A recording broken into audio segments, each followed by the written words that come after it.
हरे कृष्णा।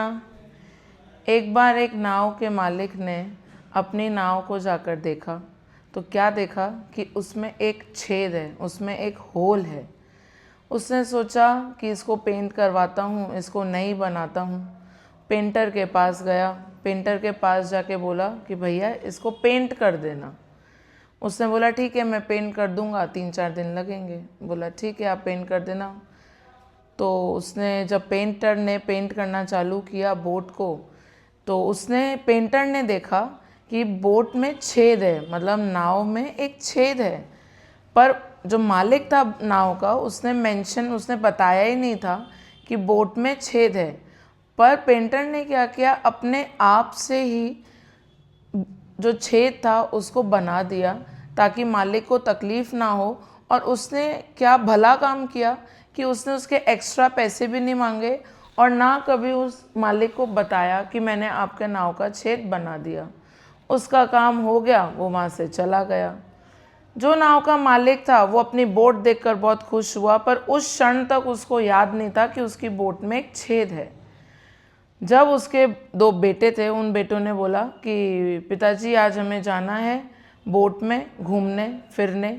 तो पिताजी ने बोला ठीक है, तुम लोग जाकर आओ, मैं अपने काम से बाहर जा रहा हूँ। पर जब उनके पिताजी घर से बाहर निकले काम के लिए, यहाँ बेटे निकले बोट पे जाने के लिए, रास्ते में पिताजी को याद आया कि मैंने तो बच्चों को बताना ही भूल गया कि नाव में छेद है, वो नाव नहीं लेके जा सकते।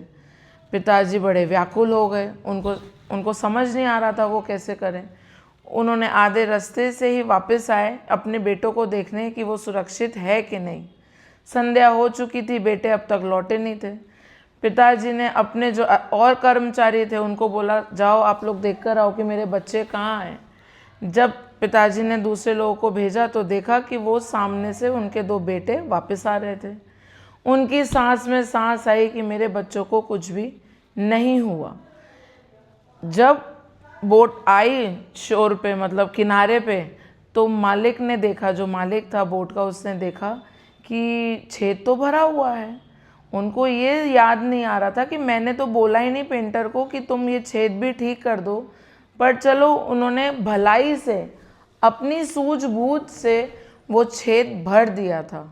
तो ये कहानी आपको सुनाने का मेरा मकसद ये है कि जो हम बोलते हैं ना, नेकी कर और दरिया में डाल, ये वो है कि आपने किसी का भला किया पर इन रिटर्न आपने उससे कोई उम्मीद नहीं करी।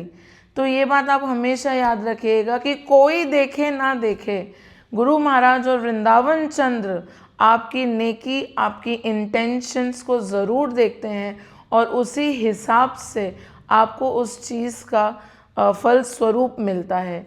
तो मेरी आप सभी लोगों से ये विनती है कि हम जिसकी भी मदद जिस भी तरीके से कर सकते हैं हमें करनी चाहिए, अगर हम सक्षम हैं तो कृपया करके सबकी मदद करें। हरे कृष्णा, धन्यवाद।